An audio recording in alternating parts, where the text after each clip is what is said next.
Hey friends, welcome to One Flight Down Basement Beer Tastings. Today, we're looking at a beer that comes all the way from Temple, Texas.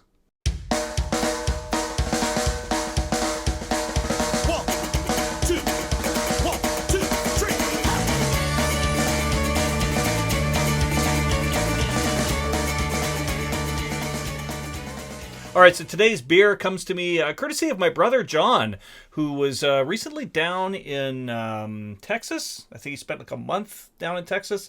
Did a little trip with a group of friends, and he brought me back a six of beers.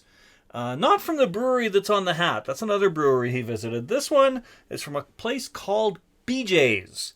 And the beer is called Piranha Pale Ale. So this looks pretty cool. I love the can art.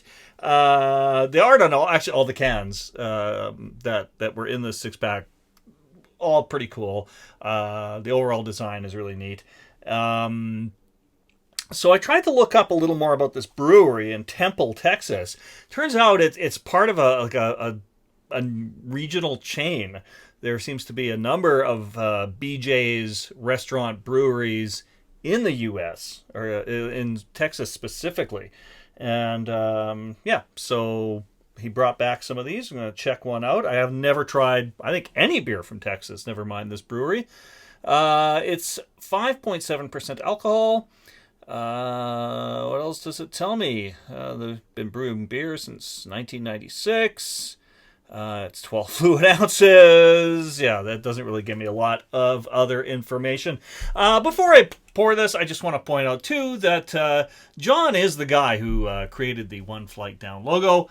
If you want to show John a little love, you could always buy a One Flight Down t-shirt available on Redbubble. I always have a link down in the description of my videos if you want to get a t-shirt or a shower curtain or whatever with this design on there.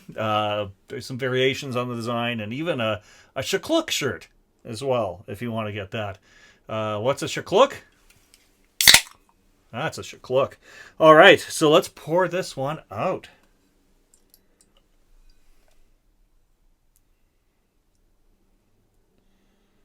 All right, so nice golden color on this.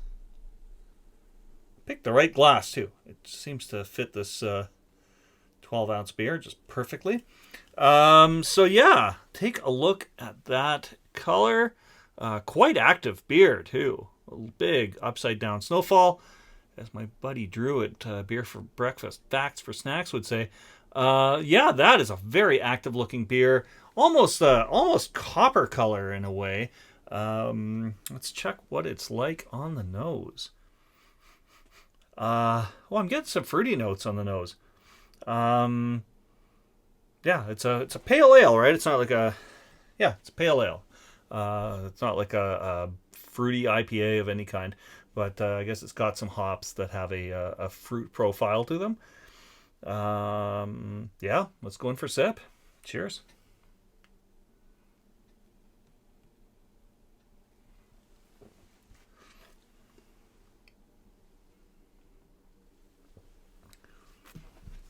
All right, so the fruitiness on the nose, not really in the taste at all. It's more of almost like a caramelly kind of a taste. Quite malty, but like a little bit of a sweet caramel kind of a note. And a very bitter finish on it, too. It's quite nice. It's, I think, back to just a very traditional tasting American-style pale ale. And I'm so used to, variations on the IPA these days that, I haven't had something that's just, like a simple pale ale like this in a while.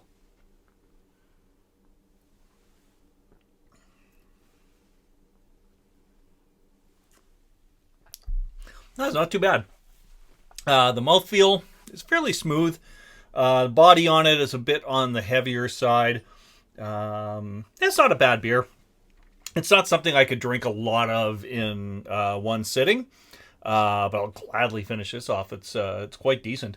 So I'll feature a few of these beers from BJ's in the next few weeks and see what those are like as well. I just thought I'd start with this one because I like the can art so much.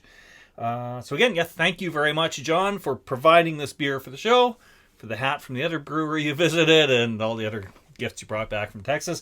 To everyone else, thank you so much for dropping by the Terry Isle Basement Pub. Next time you visit, we may be back out on the deck. That was the plan today.